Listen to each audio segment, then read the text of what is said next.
بسم اللہ الرحمن الرحیم. السلام علیکم. How are you students? آج ہم ہسٹری کا چیپٹر نمبر 1 دیکھیں گے. چیپٹر نمبر 1 کا نام کیا ہے؟ آپ اپنی بکس کھولیں، اس میں چیپٹر نمبر 1 نکالیں. چیپٹر نمبر 1 کا نام ہے consolidation of British rule. Consolidation کا مطلب کیا ہوتا ہے؟ اگر ہم ورڈ کنسولیڈیشن دیکھیں تو اس کا مطلب ہوتا ہے یونین، یعنی کنسولیڈیشن کا مطلب ہوتا ہے کسی چیز کو جوڑنا. اور برٹش رول کا مطلب کیا ہے کہ انگریزوں نے جو برٹشرز تھے انہوں نے اس سب کانٹیننٹ کے اندر کیسے رول کیا. تو اس چیپٹر کا نام یہ ہو جائے گا کنسولیڈیشن آف برٹش رول، یعنی انگریزوں نے کیسے چھوٹے چھوٹے علاقوں پر قبضہ کرتے ہوئے پورے برصغیر پر قبضہ کر لیا. چھوٹے چھوٹے علاقوں کو اکٹھا کر کے کنسولیڈیٹ کر کے اور آخر کار پورے برصغیر کے اندر جو ہے انہوں نے اپنا رول شروع کر دیا. یہ اس چیپٹر کا نام ہے اور آج ہم اس پہلے لیکچر میں اسی چیپٹر کا انٹروڈکشن دیکھیں گے. تو آپ نے جو ہے یہ سارے ہمارے لیکچر سیکھنے ہیں. اسی طرح 1 بائی 1 کرتے ہوئے انشاءاللہ ہم ہسٹری کا کلاس 8 پورا کورس ختم کر لیں گے. تو آگے جو ہے ہم اس چیپٹر کو سٹارٹ کرتے ہیں. اگر ہم اس چیپٹر کو سٹارٹ کریں تو سب سے پہلے اس چیپٹر کا جو ہے وہ ہم انٹروڈکشن دیکھتے ہیں. انٹروڈکشن میں سب سے پہلی چیز کیا ہے؟ انٹروڈکشن میں سب سے پہلی چیز یہ ہے کہ برٹشرز جو ہے وہ اس سب کانٹیننٹ کے اندر کیسے آئے. کلاس 7 میں بھی ہم ڈیٹیل سے دیکھ چکے ہیں کہ انگریز جب یہاں پر آئے تو سب سے پہلے انہوں نے ایک ٹریڈنگ کمپنی کھولنے کی اجازت چاہی. اس کمپنی کا نام کیا تھا؟ اس کمپنی کا نام تھا ایسٹ انڈیا کمپنی. سب سے پہلے انگریزوں نے اسی ایسٹ انڈیا کمپنی کے ذریعے ہی اس برصغیر کے اندر سب کانٹیننٹ کے اندر اپنے قدم جمانا شروع کیے. یہ ایسٹ انڈیا کمپنی کب سٹارٹ کی گئی؟ سب سے پہلی ہماری ہیڈنگ ہے establishment of East India Company in 1600، یعنی 1600 عیسوی میں انگریزوں نے جو برصغیر کے اندر اپنی ٹریڈنگ کمپنی شروع کی اس کا نام تھا ایسٹ انڈیا کمپنی. بار بار لفظ برصغیر استعمال ہوگا یا سب کانٹیننٹ استعمال ہوگا، یہ بھی آپ کے لیے کوئی لفظ جو ہے نیا نہیں ہے. لاسٹ کلاسز میں بھی ہم اس کو بار بار دیکھ چکے ہیں.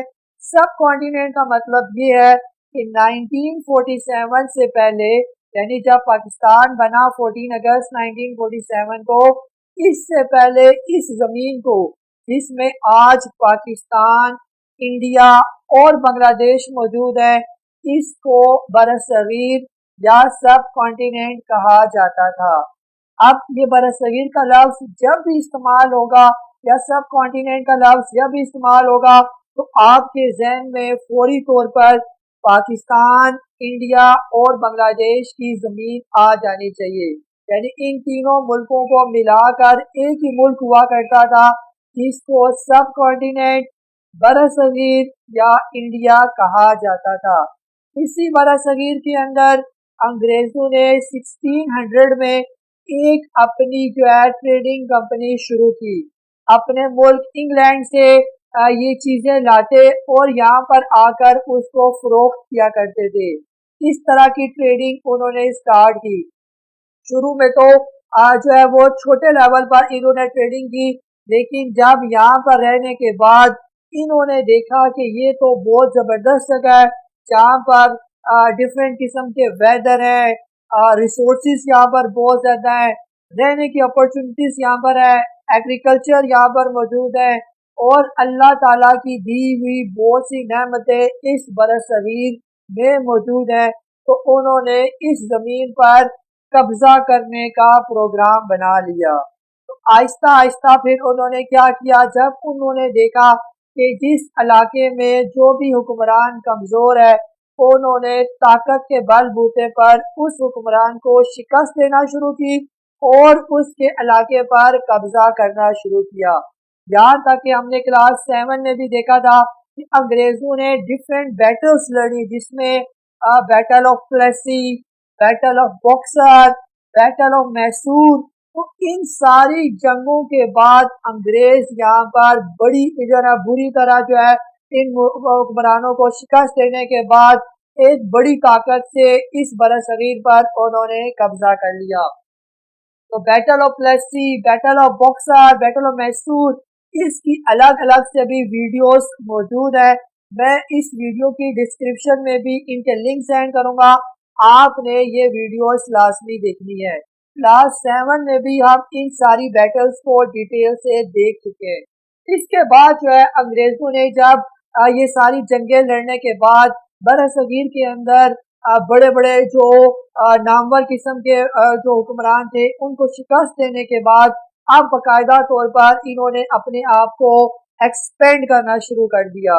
यानी एक तो ये ट्रेडिंग में अपने आप को इन्होंने फैला दिया, सारे बिजनेस पर ये लोग काबिज होना शुरू हो गए, और इसके साथ साथ पॉलिटिकली भी अपने आप को इन्होंने मजबूत कर लिया।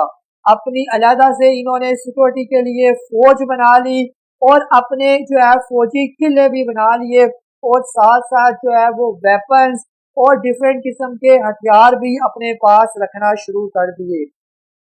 फिर इसके बाद जो है यहाँ तक नौबत पहुंच गई कि ये जो मुगल बादशाह थे वो इनके एज अ एम्प्लॉयर के तौर पर काम करने लगे। यानी मुगल बादशाहों की जो पावर्स थी, जो उनकी ताकत थी, वो सारी अंग्रेजों ने अपने कंट्रोल में कर ली। कई जंगों के बाद अंग्रेजों ने इन मुगल बादशाहों को भी शिकस्त दी, और ये नौबत पहुंच गई कि मुगल बादशाह जो है वो सिर्फ पेंशन होल्डर बन गए।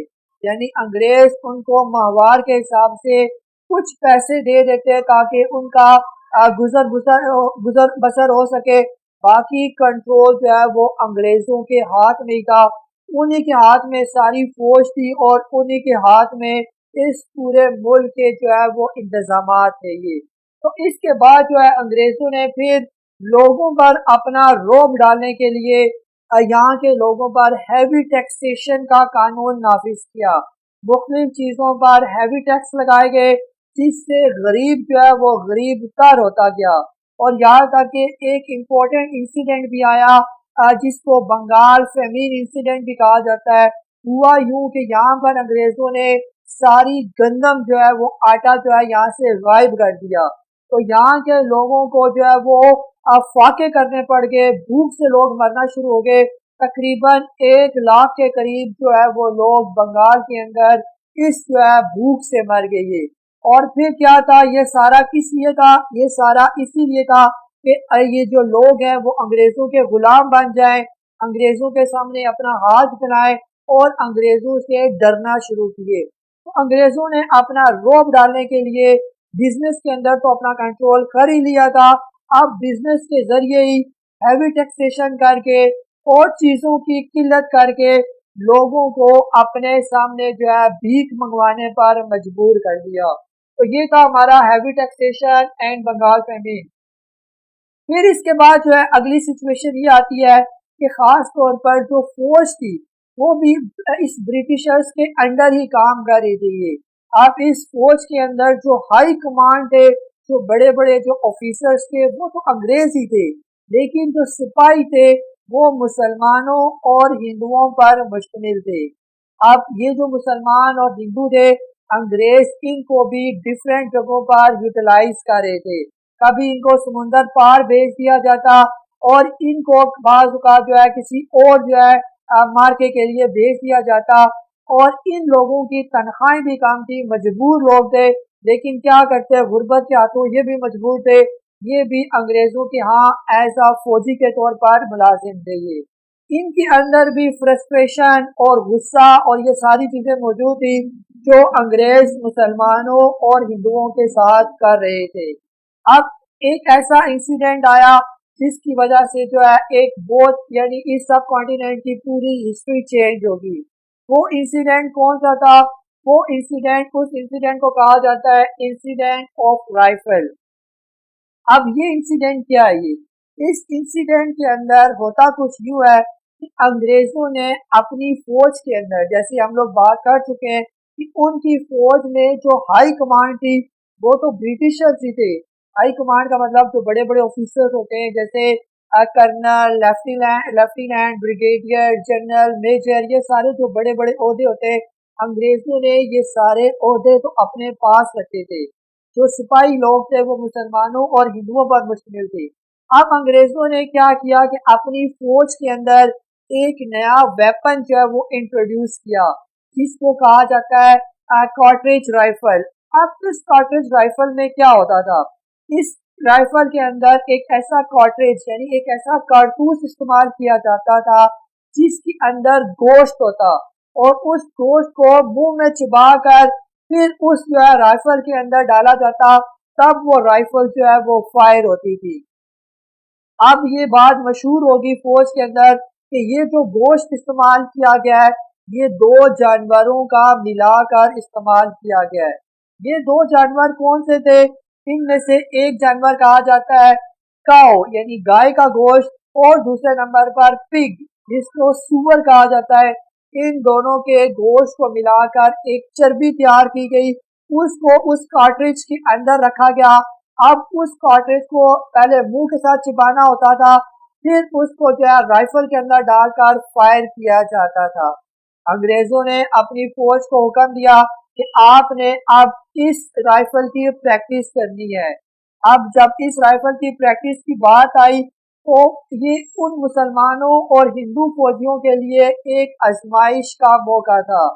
इस तरह आजमाइश का मौका था, जैसे कि आप लोग जानते हैं कि जो सूअर का गोश्त है वो मुसलमानों के मजहब में हराम है, तो मुसलमान फौजियों ने तो वो उस कार्ट्रिज को मुंह में जो है चबाने से इनकार कर दिया।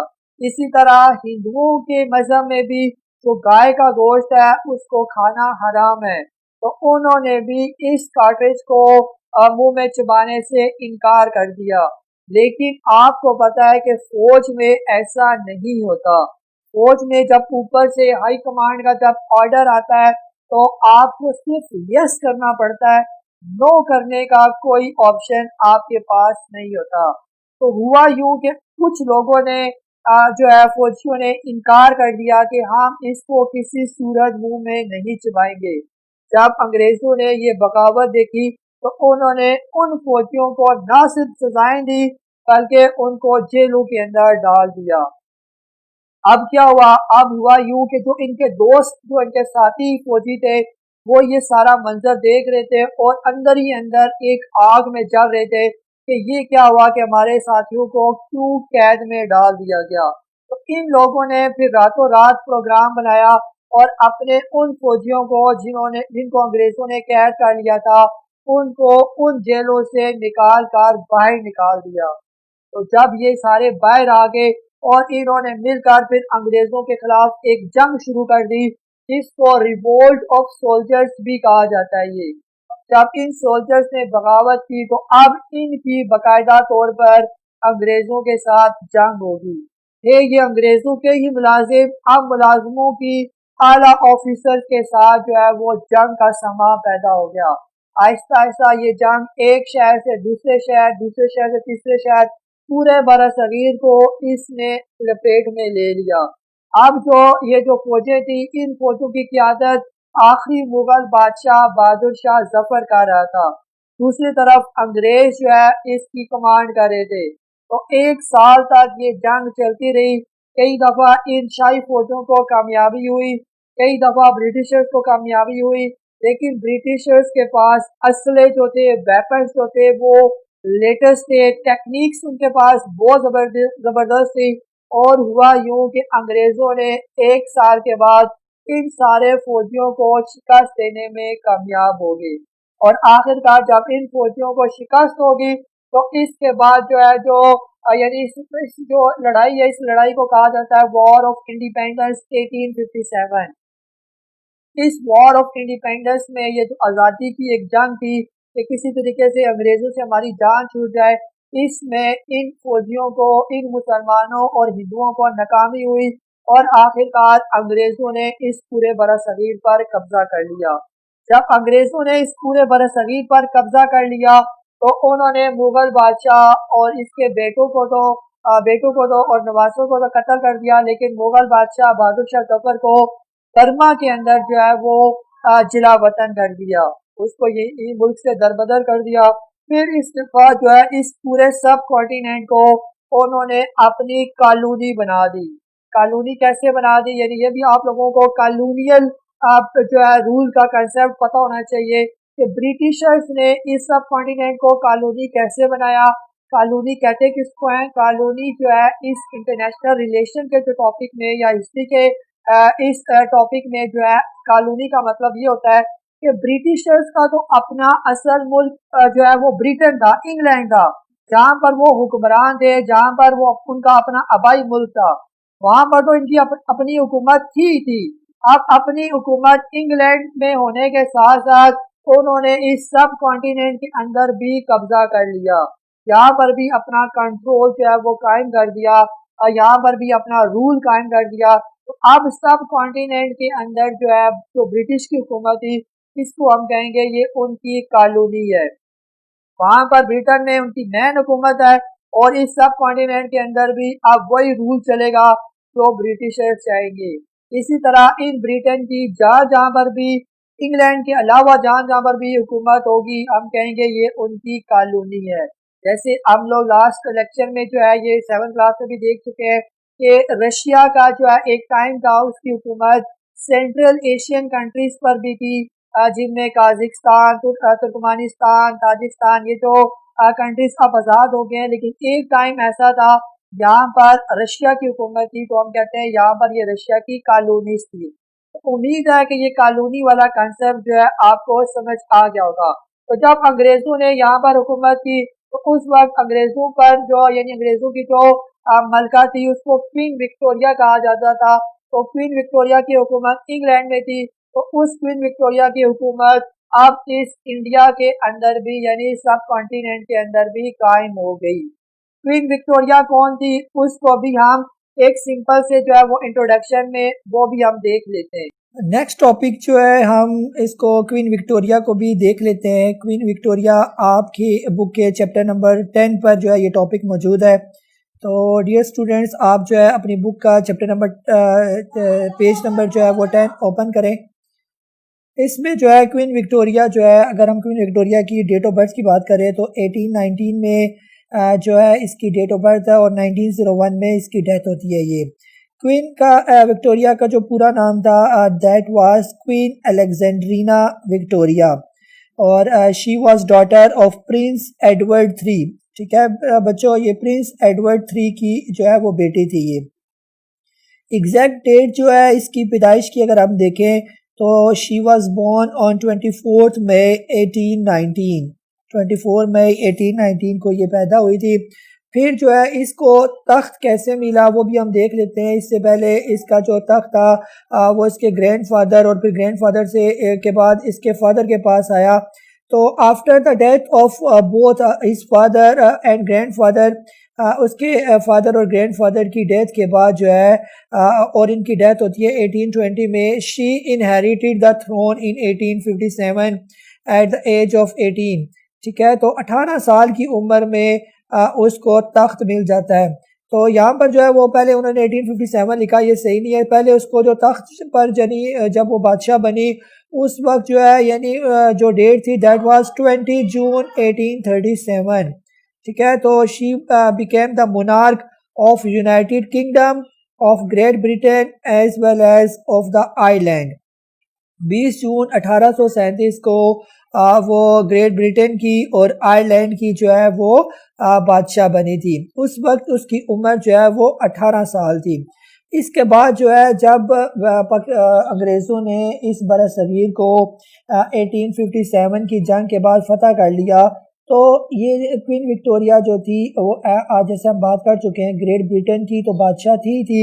उसके बाद जो है जब ये सब कॉन्टिनेंट जो है इस ग्रेट ब्रिटेन का एक कॉलोनी बन गई, तो क्वीन विक्टोरिया भी जो है इस बरसगीर की बादशाह बन गई।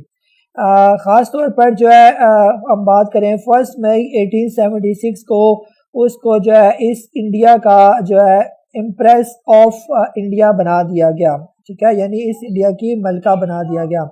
20 جون 1837 کو اس کا دور حکومت شروع ہوتا ہے، اس کی بادشاہت شروع ہوتی ہے اور 22 جنوری 1901 تک اس کا یہ دور رہتا ہے۔ اس کے دور میں کیا کیا ہوا یہ بھی ہم دیکھ لیتے ہیں۔ یہ جو ہے اس برٹن کے اندر ایک مونارک سسٹم ہے، ایک بادشاہ سسٹم بھی موجود تھا جو وہاں کی جو حکومت کے پیرالل جو ہے یہ چلتی تھی۔ یہ اس کوئین وکٹوریہ کے حکم کو، اس کے ہر آرڈر کو جو ہے وہ بڑی عزت کے ساتھ جو ہے اس کو فالو کیا جاتا تھا۔ اگر ہم لوگ کوئین وکٹوریہ کی لائف کے بارے میں بات کرتے ہیں تو کوئین وکٹوریہ کی شادی جو ہے اس کے پہلے کزن پرنس ایڈورڈ سے ہوئی تھی، پرنس ایلبرٹ ان 1840، ٹھیک ہے۔ کوئین وکٹوریہ میریڈ ہر فرسٹ کزن پرنس ایلبرٹ ان 1840۔ اس کا جو دور حکومت ہے جیسے ہم اوپر بات کر چکے ہیں کہ 1837 سے لے کر 1901 تک اس کا دور حکومت تھا، تو یہ تقریباً اس کا دور حکومت 63 ایئرز اینڈ 7 منتھ پر جو ہے وہ مشتمل تھا یہ، ٹھیک ہے۔ اس کو ہم کہہ سکتے ہیں کہ جو برٹش مونارک کا جو سسٹم ہے، یعنی جو برٹش کی جو بادشاہ کا سسٹم ہے، اس کا یہ ایک حصہ تھی اور اس کو ہم لوگ وکٹورین ایرا بھی کہا جاتا ہے یہ۔ اس کے بعد اگر ہم لوگ بات کریں کہ اس کے دور حکومت میں خاص طور پر industrial, cultural, political, scientific and military جو ہے ان سارے شعبوں پر بہت زیادہ ترقی ہوئی، ٹھیک ہے۔ اس یونائٹڈ کنگڈم کے اندر جب اس کا دور تھا تو اس نے ان سارے جو ہے ان ساری فیلڈز میں جو ہے ان کو کافی بہتر کرنے کے لیے کام کیے۔ اس کے دور میں جو ہے برٹن کو کافی ایکسپینشن بھی ملی، جیسے ہم لوگ بات کر چکے ہیں کہ برٹن جو ہے وہ پھیل کر سب کانٹیننٹ تک بھی یعنی ان کی حکومت آ گئی، تو ان کی اس امپائر کو ایکسپینشن اس وکٹورین ایرا میں جو ہے وہ زیادہ ہوئی۔ اب اگر ہم ان کے بچوں کی بات کریں تو کوئین وکٹوریہ کا جو بیٹا تھا ایڈورڈ 7 وہی اس کا سکسیسر بنا، یعنی جب کوئین وکٹوریہ کی وفات ہو جاتی ہے تو اس کے بعد اس کا بیٹا ایڈورڈ 7 جو ہے اس بادشاہت کو آگے لے کر چلتا ہے۔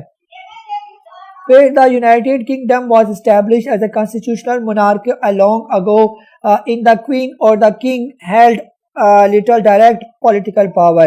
یہ ایک کانسٹیٹیوشنلی طور پر جو ہے جیسے ہمارے ملک میں ایک صدر کا جو ہے ایک عہدہ پریزیڈنٹ کا عہدہ ہوتا ہے، وہاں پر اسی طرح مونارک کا جیسے ہم بات کر چکے ہیں کوئین وکٹوریہ کا جو ہے اس کو عہدہ رکھا گیا۔ اس طرح یہ ایک مونارک سسٹم جو ہے سب کانٹیننٹ کے اندر جو ہے وہ چل رہا تھا، اور آہستہ آہستہ یہ جو ہے یہ سسٹم جو ہے یہ وہاں کے پولیٹیکل پاورز اور پولیٹیکل جو ہے اس کے اندر بھی ان کا انفلوئنس جو ہے وہ بڑھتا گیا تھا یہ۔